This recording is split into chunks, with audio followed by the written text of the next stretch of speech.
Hello बच्चों, welcome back to my YouTube channel. जैसे कि आप सबको पता है, आज पार्ट 5 स्टार्ट कर रहे हैं। तो क्वेश्चन नंबर स्टार्ट करने से पहले हम लोग एक पॉजिटिव थॉट पढ़ते हैं ताकि पढ़ने में मज़ा आए।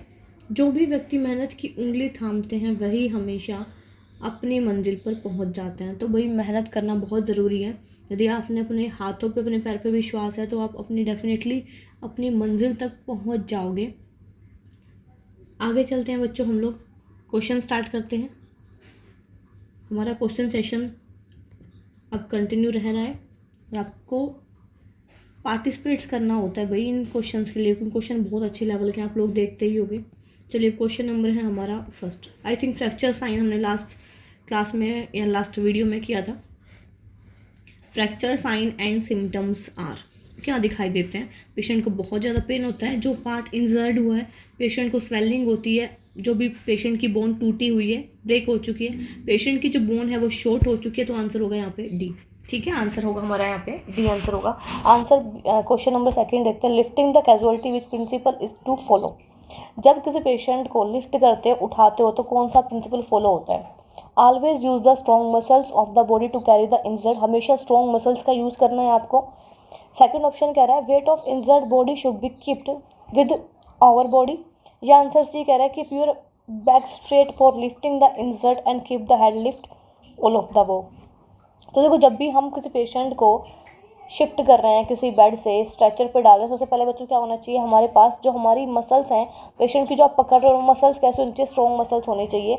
स्ट्रॉन्ग वाला पार्ट जो, जैसे आपने बैक वाले एरिया को उठाया, फिर लेग्स को उठा रहे हो, इस तरीके से उठाते हैं। ऐसा नहीं है आपने उसके हाथ उठा लिए और पैर उठा लिए और डाल दिया स्ट्रेचर पे, नहीं, इस तरीके से नहीं, बहुत अच्छे से, ठीक है, बहुत अच्छे से यहाँ पे इसके ऊपर हमें बिठाना होता है।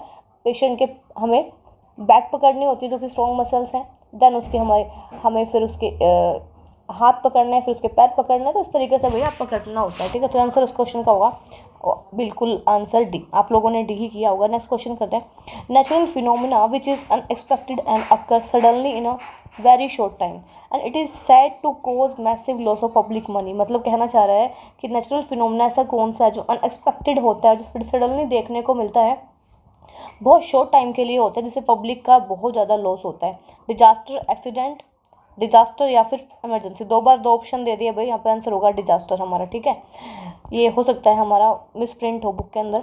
Following is a part of nursing process. कौन सा पार्ट नर्सिंग प्रोसेस का है? असेसमेंट, डायग्नोसिस, इम्प्लीमेंटेशन, या हम तो जानते हैं भाई ऑल है, तो ऑल ऑफ द वो इस क्वेश्चन का आंसर।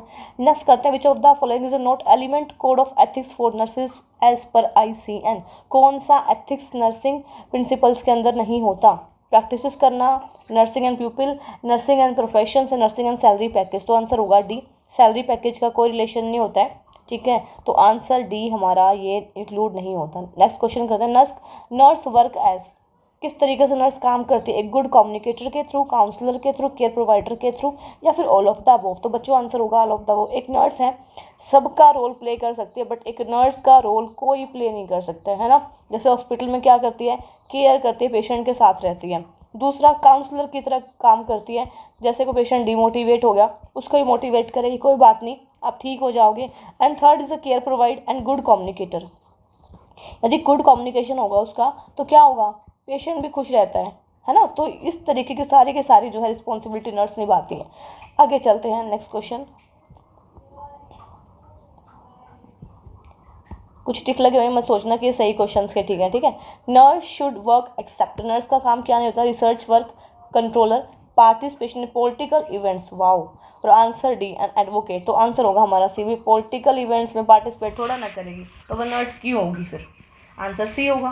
नेक्स्ट क्वेश्चन करते हैं, which of the following is not speciality hospital. बच्चों ये पूछने जा रहा है कि स्पेशलिटी हॉस्पिटल कहाँ नहीं होते हैं? Psychiatric hospitals, neurology hospitals, paediatric या डिस्ट्रिक्ट हॉस्पिटल। तो जो डिस्ट्रिक्ट हॉस्पिटल होते हैं ना, उनमें कोई स्पेशलिटी हॉस्पिटल्स नहीं होते हैं। ये वो हॉस्पिटल्स होते हैं जो किसी स्पेशल हमारी बॉडी ऑर्गन को ट्रीट करने के लिए बनाए जाते हैं। फॉर एग्जाम्पल, न्यूरो का हो गया तो ब्रेन को ठीक करने के लिए पेशेंट वहाँ जाएगा। साइकेट्रिक हो गया, पागल पेशेंट जाएगा।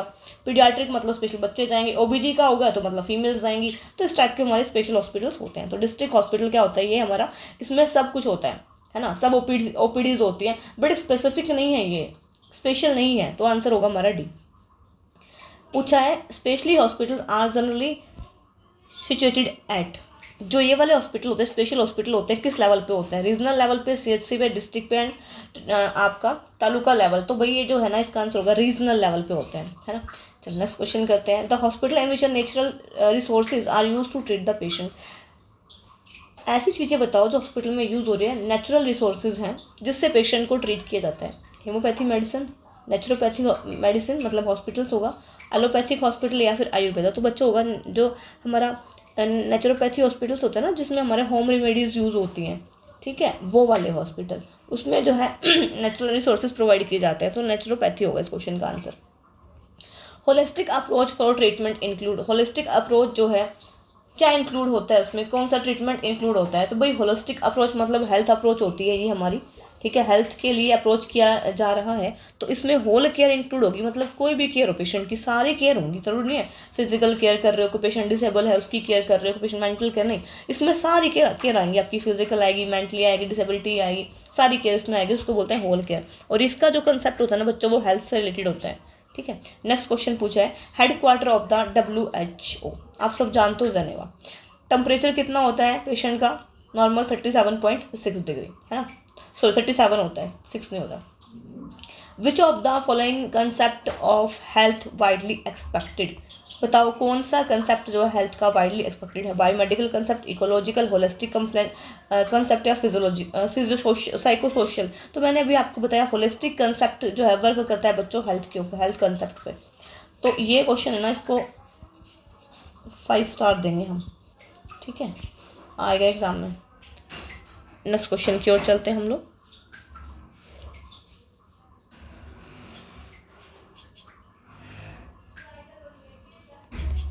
विच of the following is determinant of the health. क्या क्या जो है हेल्थ के अंदर चीज़ें आती हैं? Nutritional, biological factor, environmental factor, all of the वो होगा। क्योंकि हेल्थ है ना बच्चों, ये इफेक्ट करा सकते हैं। कोई भी हमने कोई बेकार फूड खा लिया, ख़राब फूड खा लिया, उससे हो सकता है फूड पॉइजनिंग हो जाएगी। बायोलॉजिकल मतलब किसी भी इन्वायरमेंट के एक्सपोज में आप आ गए हो है ना, जैसे अब बाहर पोल्यूशन चल रहा है, तो ये सब चीज़ें इफेक्ट करती है हमारी हेल्थ को। नेक्स्ट क्वेश्चन कह रहे हैं, माशाल्लाह हिरार के नीड्स के अकॉर्डिंग, नीड मॉडल्स के अकॉर्डिंग बेसिक नीड्स कौन सी होती है? Self actualisation, self esteem need, safety and security need या फिर फिजियोलॉजिकल नीड्स। तो भाई हमारा फिजियोलॉजिकल नीड होगी, जिसके अंदर हमारा क्या आते हैं? एयर आती है, वाटर आती है, हवा, पानी। और वैसे इसके अंदर हमारी ना स्टडी भी ऐड करनी चाहिए, मुझे ऐसा लगता है आज के टाइम पे, क्योंकि इसके बिना कुछ भी नहीं है। एयर वाटर तो होता ही होता है, ठीक है, हवा पानी ये सब होता है, लेकिन मुझे लगता है स्टडी को भी एडअप कर देना चाहिए इसमें, क्योंकि बिना स्टडी के भाई कुछ नहीं आज के टाइम में। Health is a dash, physical, mental, psycho social, multi dimensional. अब आप सोचोगे यहाँ तो भाई होलिस्टिक आना चाहिए था, लेकिन नहीं दिया। अब क्या करें answer? Physical, mental, psycho social तो नहीं भी, मल्टी डायमेंशनल। क्योंकि हेल्थ की डेफिनेशन भी आप पढ़ोगे ना, तो उसके अंदर क्या होता है बच्चों? सोशल, स्पिरिचुअल एंड फिजिकल, 3 चीज़ें आती हैं। तो ये क्या हुआ? हमारा मल्टी डायमेंशन हुआ, ना कि हमारा फिजिकल, मेंटल, साइको। ये तो चीज़ें हमारी मेंटल तो आती ही नहीं है, साइको सोशल भी नहीं आती है ठीक है। तो यहाँ पे आएगा हमारा मल्टी डायमेंशन है। यदि हेल्थ का एक्सपेक्ट पूछे क्या होते, तो ये मल्टी डायमेंशन होती है, इसमें सारी चीज़ें इंक्लूड होती हैं। कभी कभी तो हेल्थ की डेफिनेशन भी पूछ लेता है एग्जामिनर। तो आपको पता होगा, health is a state of complete physical, mental and social wellbeing and not merely the absence of disease और इन्फिमिटी। तो आप इस चीज़ को जानते होगे बच्चों, हेल्थ की डेफिनेशन को, तो ये क्वेश्चन आप आराम से निकाल लोगे। नेक्स्ट क्वेश्चन कह रहा है, कौन से when information related to the patient problem are collected by using some instrument, stethoscope is called. क्या करते हैं स्टेथोस्कोप से? भाई अस्कल्टेट करके देखते हैं, हार्ट रेट चेक करते हैं, है ना। चलिए नेक्स्ट क्वेश्चन कर लेते हैं। Fact which are collected by observation this data are called. यदि कोई फैक्ट हमें कलेक्ट करना है ऑब्जर्व करके, तो हम उसे क्या कहेंगे? उसे कहेंगे ऑब्जेक्टिव डाटा। बहुत पहले ही बता चुकी हूँ वीडियोज़ के अंदर। कह रहा है, which one of the following does not act as a barrier in communication. कौन सा एक्ट बैरियर कम्युनिकेशन के अंदर इंक्लूड नहीं है?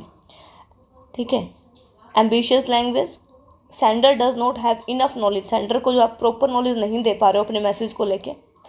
क्विट एंड शेड्यूल्ड है ये, अच्छा। एटमोसफियर या फिर sender and the recipient have different social cultural beliefs, दोनों ही जो है अलग से कल्चरल बिलीफ्स की हैं। तो भाई जो इंक्लूड नहीं होता है वो होगा हमारा आंसर इसके अंदर सी। ये कोई एक्ट नहीं है बैरियर इन कम्युनिकेशन का, ठीक है। आगे चलते हैं भाई नेक्स्ट क्वेश्चन की ओर। नेक्स्ट क्वेश्चन ये रहा, कंप्लीट ही नहीं आ रहा है।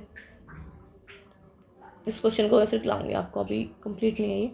Which of the information is collected by the patient as family members, these are source of information. ये कह रहा है यदि किसी फैमिली मेम्बर से आप ले रहे हो इन्फॉर्मेशन पेशेंट की, तो वो क्या कहलाएगी? वो कहेगी प्राइमरी सोर्स, पहला सोर्स है वो, ठीक है, प्राइमरी सोर्स है। विच is a key element of the nursing planning, कौन सा की एलिमेंट नर्सिंग प्लानिंग में? Setting priority, expected outcome, making diagnosis, none of the above. तो बच्चों क्या होगा? सेटिंग प्रायोरिटी होगी, मेकिंग डायग्नोसिस होगा। तो इस क्वेश्चन का आंसर होगा हमारा सी या ए? क्या लग रहा होगा आपको माइंड में? सेटिंग प्रायोरिटी या मेकिंग डायग्नोसिस? चलिए बता देती हूँ। नर्सिंग प्लानिंग की बात कर रहे हैं हम, है ना। कौन सा key element of nursing planning? Plan बनेगा तो क्या होगा? डायग्नोस आएगा, डायग्नोस आएगा तो इम्प्लीमेंटेशन होगी, और इम्प्लीमेंटेशन होगी तो इवॉल्वेशन होगी। तो आंसर होगा बच्चों मेकिंग डायग्नोसिस, ठीक है।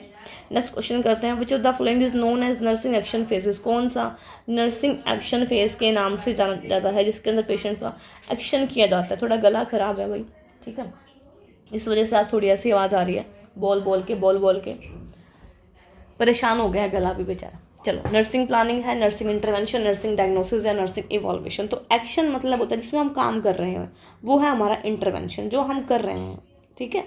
तो डायग्नोसिस नहीं होता, डायग्नोसिस में तो ऑलरेडी डायग्नोस हम बना ही रहे हैं। इवॉल्वेशन बच्चों फिफ्थ स्टेप आता है, जिसके अंदर हमने जो काम कर दिया है ना, एक्शन कर लिया है, उसको एक बार दोबारा से चेक करना कि सही किया है, पेशेंट को जो है आराम मिला है नहीं मिला है, ठीक है। तो ये जो हमारा फिफ्थ होता है, इसमें चेक करते हैं। एक्शन होता है हमारा इंटरवेंशन। नेक्स्ट क्वेश्चन पढ़ते हैं। किसी पेशेंट को शिफ्ट कर रहे हो बेड से स्ट्रेचर पे, तो कैसे शिफ्ट करोगे? वेरी वेरी इंपॉर्टेंट क्वेश्चन, ठीक है। Height of the patient bed and stretcher should be equal होनी चाहिए, ऐसा कुछ नहीं होता है भाई। यहाँ पे ना पेशेंट का जो बेड होता है वो सेम ही होते हैं हर एक पेशेंट के। Put the stretcher on the side, जो स्ट्रेचर उसको साइड में रखोगे पेशेंट के बेड के, एंड राइट साइड होना चाहिए, okay. Nurse should be standing near the patient, nurse खड़ी रहेगी पेशेंट के पास, and ready to take up arms, chest, shoulder and thigh, मतलब उसे पकड़ना है, ठीक है। तो सारे आंसर हैं भाई बिल्कुल अच्छे से, सारे आंसर अच्छे से एक्सप्लेन किए गए हैं इन्होंने। तो आंसर होगा हमारा बिल्कुल डी। आगे चलते हैं नेक्स्ट क्वेश्चन की ओर। 300 बेडेड का हॉस्पिटल किस कैटेगरी में आता है? स्मॉल साइज़ है, मीडियम है, लार्ज है, तो प्राइवेट है। तो भैया आपका लार्ज साइज हॉस्पिटल होता है। 300 बेडेड के हॉस्पिटल आपको बता रहा है कोई, तो कहेंगे हम लार्ज साइज हॉस्पिटल है। हाइपरथर्मिया की कंडीशन कौन सी है? मोर देन 105, लेस देन, या इज 103 से 105, या ग्रेटर देन 99। तो आंसर होगा हाइपरथर्मिया की कंडीशन बता रहे, तो 105 से ऊपर चली जाएगी। ये तो आपका कौन सा होता है? मॉडरेट होता है, ये वाला बात करें ना, मॉडरेट होगा। हाइपरथर्मिया ये होता है।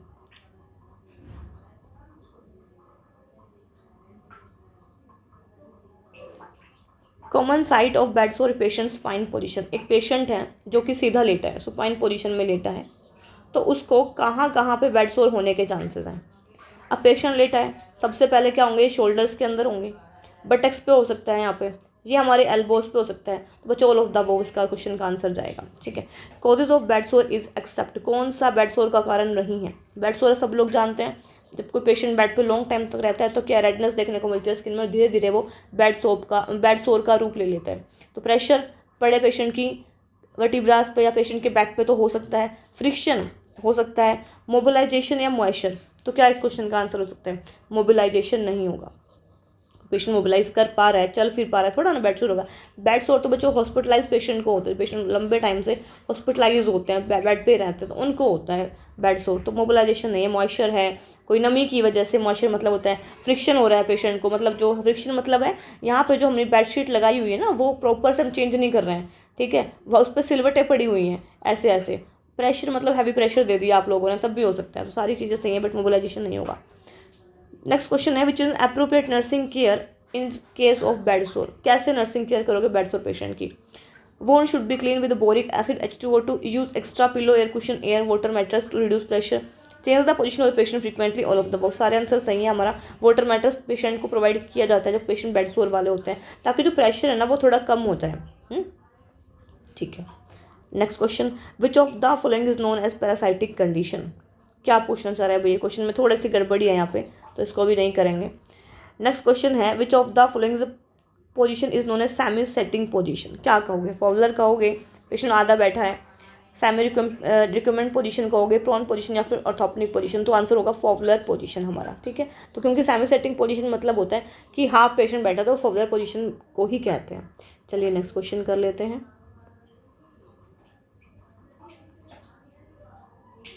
Which of the following statement is true, कौन सी स्टेटमेंट सही है। Nursing process is client is oriented, nursing process जो है डायनेमिक प्रोसेस से होती है, and nursing process is operated cycle है, या फिर ऑल ऑफ द अबोव। तो बच्चों इस क्वेश्चन का आंसर डी है, क्योंकि जो हमारी नर्सिंग प्रोसेस होती है ना वो क्लाइंट ओरिएंटेड होनी चाहिए। ऐसा नहीं आपके अकॉर्डिंग नहीं होनी चाहिए, वो क्लाइंट क्या कर रहा है क्लाइंट के अकॉर्डिंग होनी चाहिए, ठीक है। क्लाइंट्स की नीड्स के अकॉर्डिंग होनी चाहिए, जो उसकी जरूरत है उसके अकॉर्डिंग होनी चाहिए। और साथ में आता है डायनेमिक प्रोसेस है, ये क्वेश्चन भी एग्जाम में आया है कई बार। Nursing process is dynamic process है, साइक्लिक प्रोसेस है, ठीक है, एयरवे प्रोसेस है। तो क्या, तो बच्चे सोचते हैं एयरवे प्रोसेस, नहीं, डायनेमिक प्रोसेस आएगा इस क्वेश्चन का आंसर, ठीक है। ये डायनेमिक प्रोसेस याद रख लेना आपको। सेकंड है the nursing process is operated cycle, ये भी बिल्कुल सही है, तो आंसर हमारा डी होगा। पूछा है सेमी प्रॉन पोजीशन किसको कहते हैं, सिम्स पोजीशन को, लिटरल को, ठीक है, या फिर नीचस पोजीशन को, लिथोटमी पोजीशन को, तो आंसर होगा हमारा सिम्स पोजीशन को ही कहते हैं, कोई सेमी प्रॉन पोजीशन कहते हैं। जैसे पेशेंट हाफ जो है प्रॉन पोजीशन में होता है। नेक्स्ट क्वेश्चन कह रहा है कौन सी पोजीशन वजाना डिलीवरी के टाइम पे दी जाती है, left lateral, lithotomy, knee chest, या फिर ट्रेंडलबर्ग। तो आप सब जानते हो lithotomy position is the best position perform the vaginal delivery. Next question है mackintosh sheet is form, bed sheet folded rubber और प्लास्टिक, पेपर्स या मैटर्स। तो भाई रबर और प्लास्टिक होती है इसके अंदर, ठीक है। मैकिंटोश अपने लोगों ने देखा होगा, पेशेंट के जो बेड होता है उसके नीचे बिछी हुई होती है, मतलब बेड के ऊपर होती है, मैटर्स होता है, फिर यहाँ पे हम शीट लगाते हैं उसके ऊपर, फिर यहाँ पे हम क्या लगाते हैं, मैकिंटोश लगा देते हैं, ताकि पेशेंट को जो ब्लीडिंग होती है ना वो ब्लीडिंग जो है वो शीट पे ना लगे, वो मैकिंटोश ही ऑब्जर्व कर ले, जो कि रबर की बनी होती है। और इसको कभी भी सनलाइट में एक्सपोज नहीं करना चाहिए, ख़राब हो जाएगी। और ना ही इसको कभी कभी क्या करते हैं, फोल्ड करते हैं, ठीक है, ना ही कभी फोल्ड करते हैं, ना ही सनलाइट में रखते हैं, डार्क रूम में रखते हैं। नेक्स्ट क्वेश्चन है use to prevent the skin from touching the body of the burn patient. ऐसे पेशेंट में आप किस चीज़ का यूज़ करते हो, kidney tray, Mackintosh, bed cradle या फिर ड्रॉ शीट। तो आंसर होगा आपका बेड क्रैडल। पूरे बेड के ऊपर एक पूरा इस तरीके से ढका हुआ होता है, आप लोगों ने मूवीज़ के अंदर देखा होगा, इसको बोलते हैं बेड क्रैडल।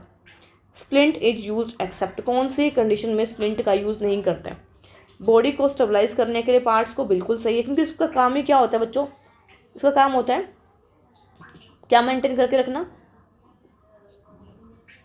पोस्चर मेंटेन करके रखना, ठीक है, या फिर बैलेंस बना के रखना।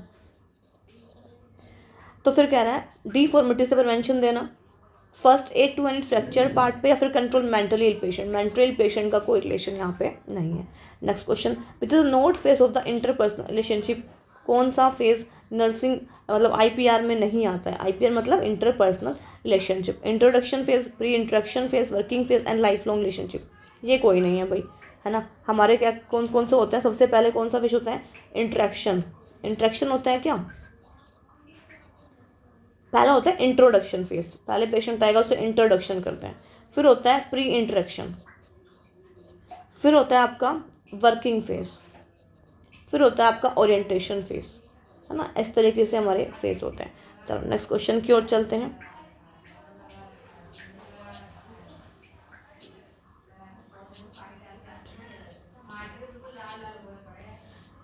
क्या लिखा है, dash are use to reduce the pressure from those part by putting them under the elbow और एंकल, फुट रेस्ट, रबर और कॉटन रिंग्स, या कार्डियक टेबल या नी रेस्ट। क्या दे सकते हैं भाई किसी पेशेंट को, हम क्या कर रहे हैं, हम किसी पेशेंट के ऊपर प्रेशर को रिड्यूस करने के लिए, प्रेशर को रिड्यूस करने के लिए पेशेंट के बॉडी पार्ट्स पे जो प्रेशर आ रहा है उसको कम करना है हमें, ठीक है। तो आप क्या लगाओगे, foot rest, rubber and cotton rings लगाते हैं, कार्डियक टेबल लगाते हैं, नी रेस्ट लगाते हैं। इस क्वेश्चन का आंसर आप बताओगे बच्चों, बहुत इंपॉर्टेंट क्वेश्चन और आएगा आपके नोट सेट के अंदर, बताते ही नहीं हो आप लोग मुझे लगता है आप लोग आंसर करोगे तो मैं नेक्स्ट वीडियोस के अंदर बताऊंगी कि बच्चों ने इस क्वेश्चन का आंसर किया, बट नो, यहाँ कोई आंसर ही नहीं आता है, पता नहीं वीडियो देख के आप लोग बैठ जाते हो। आप लोगों के लिए इतने एफर्ट्स जारी हैं। एक बच्चे ने मुझे बोला था मैम प्लीज़ कुछ ऐसा कर दो कि मैं जो है अच्छे से पढ़ पाऊँ, मुझे क्वेश्चन सोल्व नहीं करने आते। तब से मैंने सोच लिया कि बच्चों सभी बच्चों के लिए मैं जितना मेरे से सोच सकेगा मैं उतना ही करूँगी,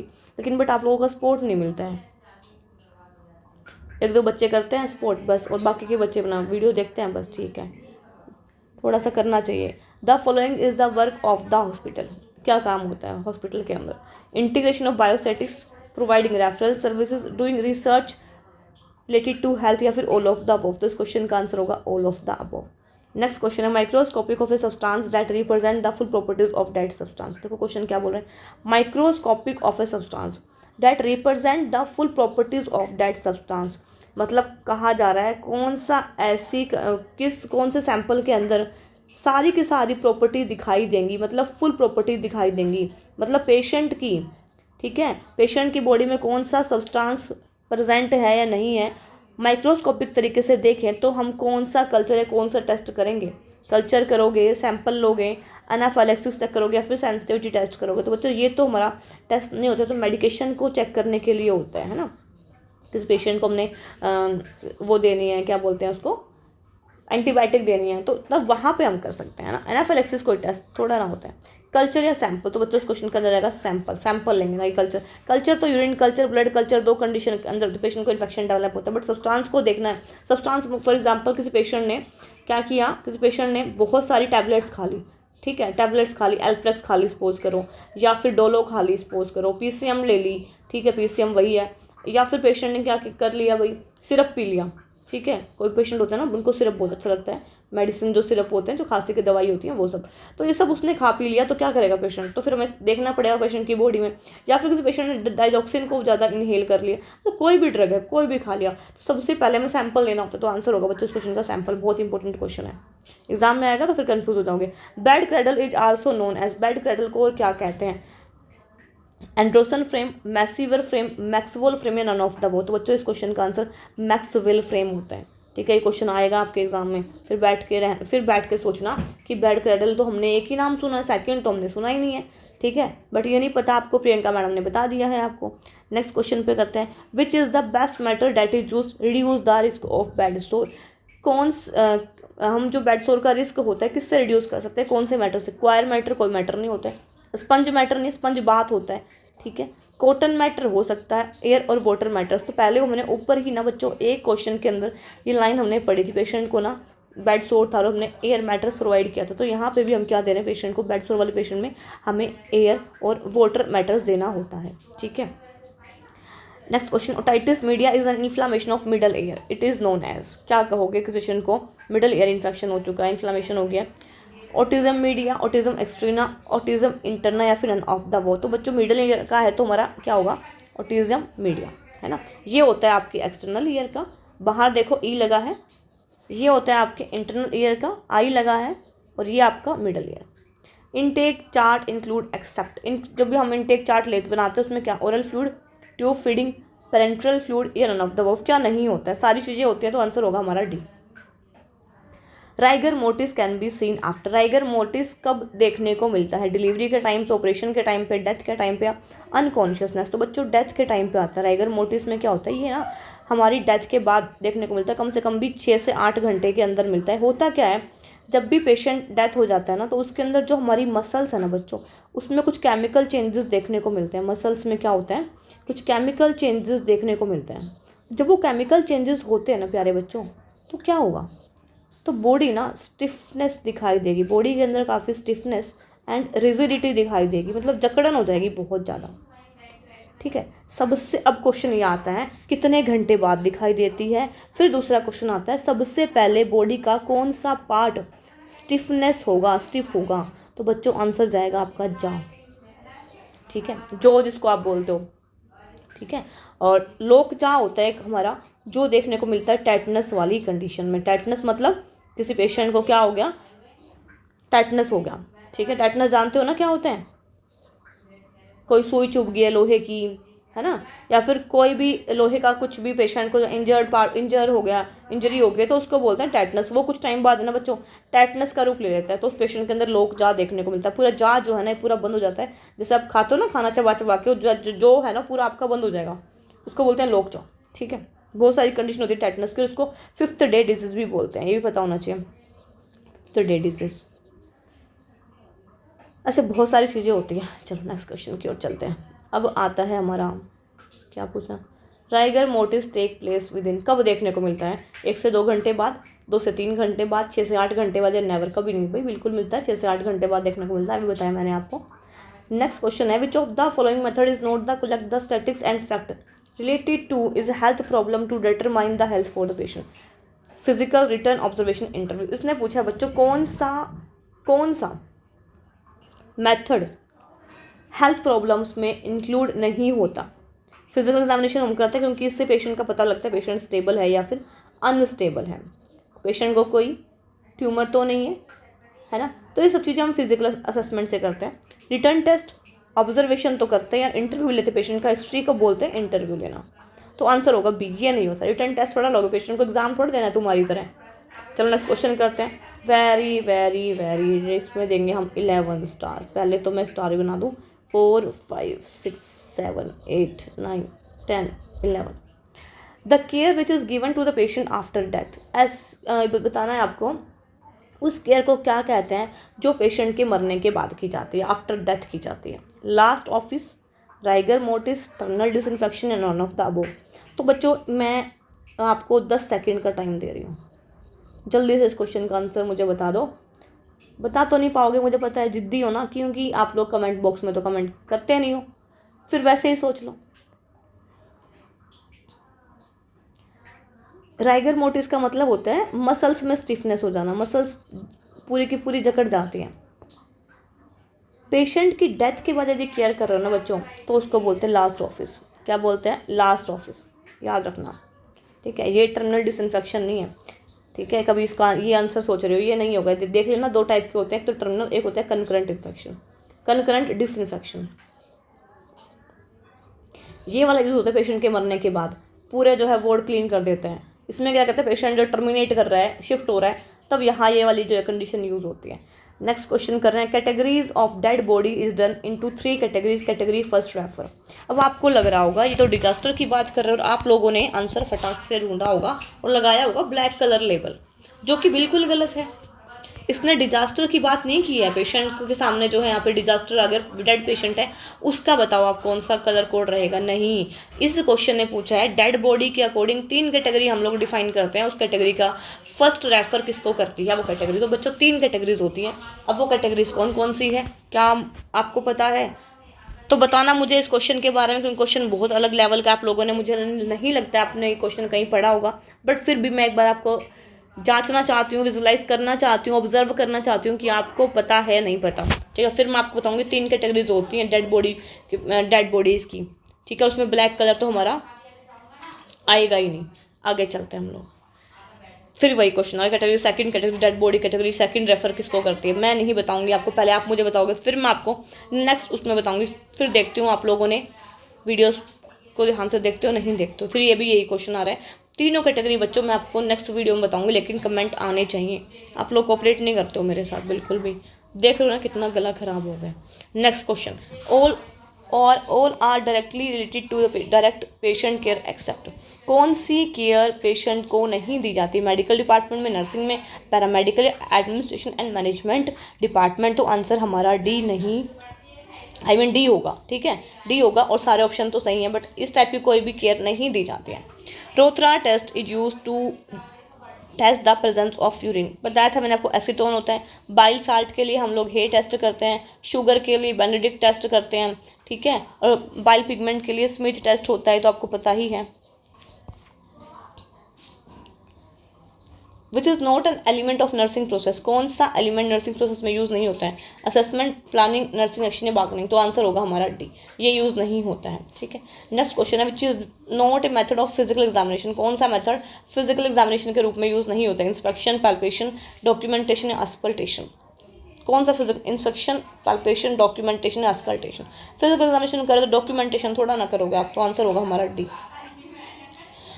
कौन सा कॉम्पोनेंट ऑफ प्रोसेस के अंदर नहीं आता है? Statement of problem, collection of data, organization of data या वैलिडेटिंग डाटा। तो स्टेटमेंट प्रॉब्लम तो चेक करोगे, डाटा कलेक्ट करोगे, ठीक है। आंसर होगा आपका वैलिडेटिंग डाटा। बताना ये क्वेश्चन मैंने सही किया है गलत किया है, ये आपके ऊपर छोड़ रही हूँ मैं अब। Which of the following method does not use for data collection of the health. कौन सा मेथड डाटा कलेक्शन में यूज़ नहीं होता है? Physical examination, observation, written test या इंटरव्यू। तो भाई आंसर होगा रिटर्न टेस्ट, हम यूज़ नहीं करते हैं, ठीक है। Nursing process must be clear and written, consistency, formulated according to objectives, या फिर ऑल ऑफ द अबव। तो आंसर होगा ऑल ऑफ द अबव, है ना। चलो, बोल रहा है which health care is providing during nursing implementation process. जब इम्प्लीमेंट हो रहा है किसी चीज़ का तो कैसे किया जाता है, डायरेक्ट केयर से, इनडायरेक्ट केयर से, थर्ड पार्टी केयर से। बच्चों इनडायरेक्ट और इनडायरेक्ट दोनों से ही करते हैं, तो आंसर होगा हमारा डी। ठीक है, सारे गलत है, आंसर होगा हमारा बिल्कुल डी। ठीक है, तो हमारा Ayush medicine you stand for urban, यूनानी, यूफोरिया, अंडर 5 लेन। तो क्या कहोगे, यूनानी आएगा इस क्वेश्चन का आंसर। उसका मतलब है आयुष की फुल फॉर्म पढ़ना बहुत ज़रूरी है। Collection of data about patient condition bye touching hands and fingers, this procedure is called. यदि किसी पेशेंट को डाटा कलेक्ट कर रहे हो टच करके अपनी हैंड्स और फिंगर्स का, तो क्या कहोगे। इंस्पेक्शन तो आई से स्कैन करना, पैल्पेट करना हो सकता है, परकशन ओनली फिंगर्स से होता है बच्चों, तो अस्कल्टेशन स्टेथोस्कोप से होता है जब आप हार्ट रेट चेक करते हो, तो आंसर होगा palpation. Nursing process is a क्या है, सिस्टेमिक है, पर्पसफुल होनी चाहिए, साइंटिफिक होनी चाहिए, आंसर आएगा आपका all of the above. Next question कह रहा है when do it, what is to be done, how to do it, and who will perform etcetera are component of diagnosis, assessment, action या planning. क्या हो सकता है इसमें, nursing, how to do it, ध्यान दो, what to do it, what is to be done, and how to do it, how will perform etcetera component of diagnosis है, assessment है, एक्शन है, प्लानिंग है। तो इस क्वेश्चन को भी बताओगे आप लोग। 4 क्वेश्चन दिए मैंने, 3 तो दिए हैं आज डेड बॉडी कैटेगरीज के लिए, एक दिया है मैंने ये वाला क्वेश्चन हो गया, एक और दिया मैंने आयुष वाला क्वेश्चन। तो मैं आपको टोटल 5 क्वेश्चन दिए हैं आज, और नेक्स्ट वीडियो में इन 5 क्वेश्चन का आंसर तब बताऊंगी मैं, क्योंकि बहुत इंपॉर्टेंट है। यदि आपने कमेंट बॉक्स में कुछ कमेंट करोगे तो ठीक है, चाहे गलत बताओ मुझे, बट बताओ बच्चों, अपने एफर्ट्स तो लो। इतने आप लोग देख ही रहे हो, कुछ क्वेश्चन तो ठीक है मानती हूँ बहुत थोड़े से ईजी हैं, बट कुछ क्वेश्चन इतने अच्छे हैं ना कि वो डायरेक्ट आपको एग्जाम में ही मिलेंगे। ये वीडियो जो सीरीज चलाई है इसलिए चलाई है आपके लिए, और तो बाकी क्वेश्चन नहीं है हमारे पास। तो यही क्वेश्चन सेशन आज का समाप्त करते हैं यहाँ पे। तो भाई वीडियो को यदि आपको सच में अच्छी लगती है तो वीडियो को लाइक शेयर सब्सक्राइब किया कर अपने दोस्तों के साथ, वीडियो को वो लोग भी देख पाएँ। टेक केयर बच्चों, बाय बाय, अपना ध्यान रखो, क्योंकि मौसम चेंजेस हो रहा है अभी, तो वायरल भी बहुत ज़्यादा है, और आपने देखा कोरोना के वायरस बहुत बढ़ रहे हैं। तो अपना ध्यान रखो, अपने घर वालों का ध्यान रखो, और बहुत अच्छे से रहो, पढ़ते रहो। Bye bye, take care.